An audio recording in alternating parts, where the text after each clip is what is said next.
So now we are discussing the ionization energy.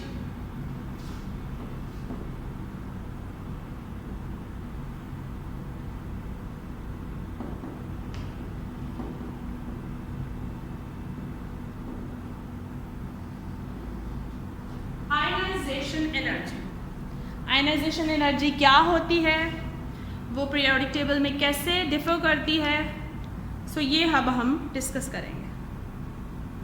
Ionization energy is actually that energy.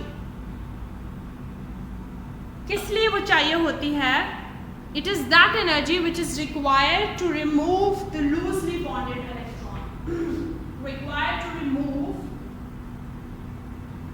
The loosely bonded electron.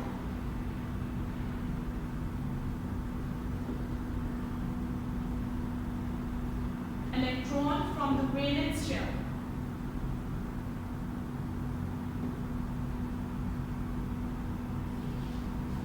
Valence shell कौन सा होता है? Outermost shell को हम valence shell कहते हैं. It is that energy which is required to remove the loosely bonded electron from the valence shell. ये उस एनर्जी को कहते हैं. अगर हमें एक इलेक्ट्रॉन रिमूव करना होता है, then it is called as first ionization energy.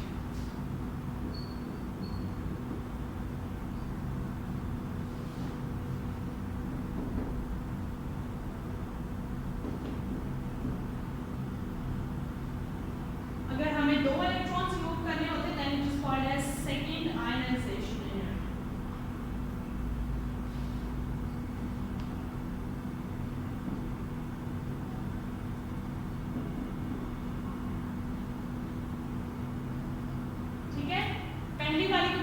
First ionization energy. अगर फर्स्ट इलेक्ट्रॉन रिमूव करते हैं, अगर हम सेकेंड इलेक्ट्रॉन रिमूव करते हैं, तो उसको हम सेकेंड आयनाइजेशन एनर्जी कहते हैं. फॉर एग्जाम्पल, हमें पता है सोडियम का एटॉमिक नंबर क्या है. I am writing it over here. Sodium has atomic number 11. अगर हम इसका लास्ट शेल, आपको पता है फर्स्ट शेल में 2 इलेक्ट्रॉन्स, सेकेंड शेल में 1 2 3 4 5 6 7 8 and the last one. अब इसमें फर्स्ट इलेक्ट्रॉन जो है लास्ट वैलेंस शेल में, इट इज लूजली बॉन्डेड. ये तो आपको पता है, इसके थ्रू आपको पता है आयनिक बॉन्ड फॉर्मेशन होती है. अब अगर हमने इलेक्ट्रॉन को रिमूव करना है तो कितनी आयनाइजेशन एनर्जी लगेगी? तो ionisation energy that is required to remove this electron, it is 496 kilojoule per mole.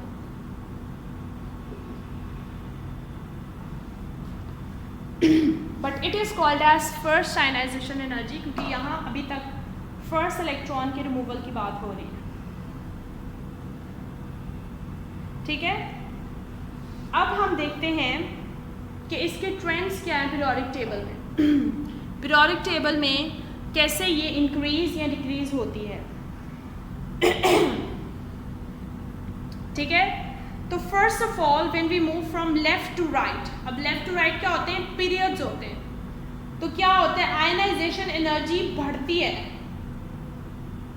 Ionization energy क्यों बढ़ती है? क्योंकि आपने देखा कि एटॉमिक नंबर जो है वो इंक्रीज होता है, लेकिन एटॉमिक साइज जो है वो डिक्रीज होता है, जिसकी वजह से आप देखते हैं कि जो this is very true that ionization energy increase होती है, लेकिन हमने देखा कि यहाँ पे बड़ा ग्रेजुअल इंक्रीज होता है. देख लेते हैं हम.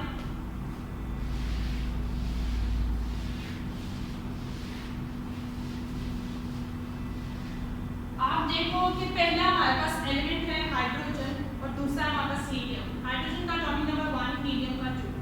ये हम पीरियड्स में मूव कर रहे हैं. तो देख लेते हैं, इसका 1 एलिमेंट और इसके 2 इलेक्ट्रॉन्स.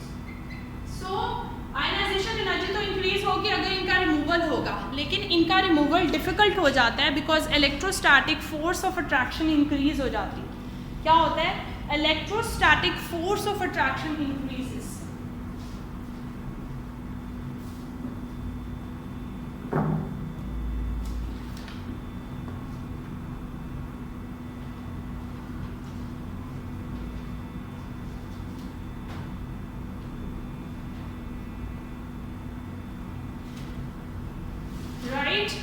इसमें क्या होता है? Electrostatic force of attraction decrease होती है, इंक्रीज हो जाती है, जिसकी वजह से उसका रिमूवल बहुत डिफ़िकल्ट हो जाता है। So while moving from left to right it's very difficult to remove an electron from the outermost shell.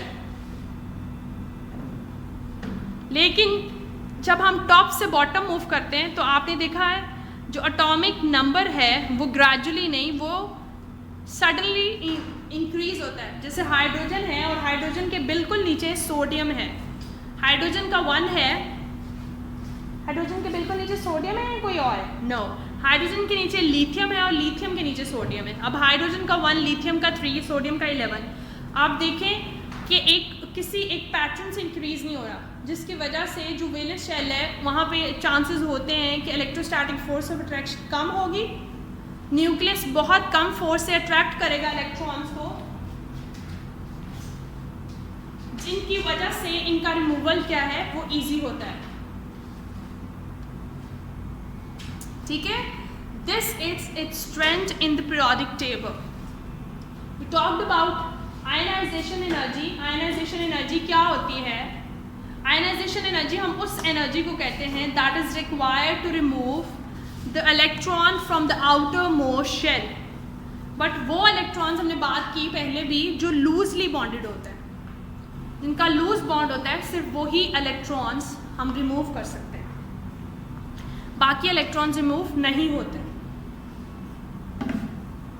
And then we talked about its its strengths in the periodic table.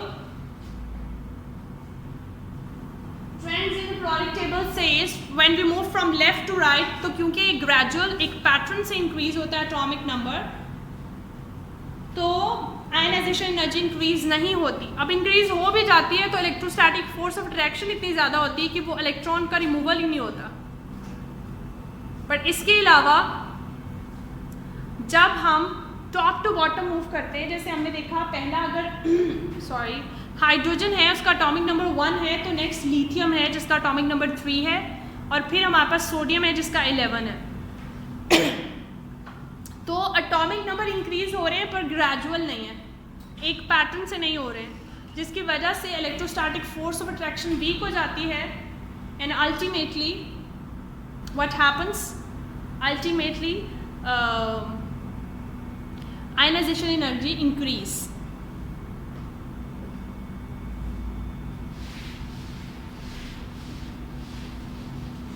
That's all for today's lesson. You just have to, I have just taught you half of the page, so you could understand it and you'll be able to reproduce it. So you just have to look at the page number 53 of your book.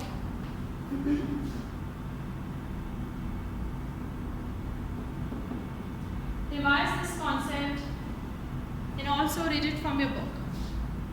That's all for today. I will upload this video. There is no written work. No written means no written work for today. You just have to watch the video carefully and read it from your book. And do let me know अगर आपको कोई भी problem हो, कुछ समझ ना आए. I am here to help you guys out. After this topic of electron affinity, that is going to be the last topic of this chapter, and then we are going to start our next chapter inshallah. Okay students, Allah Hafiz.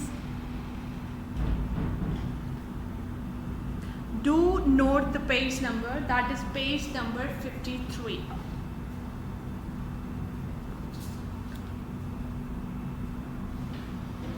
Allah Hafiz, happy learning.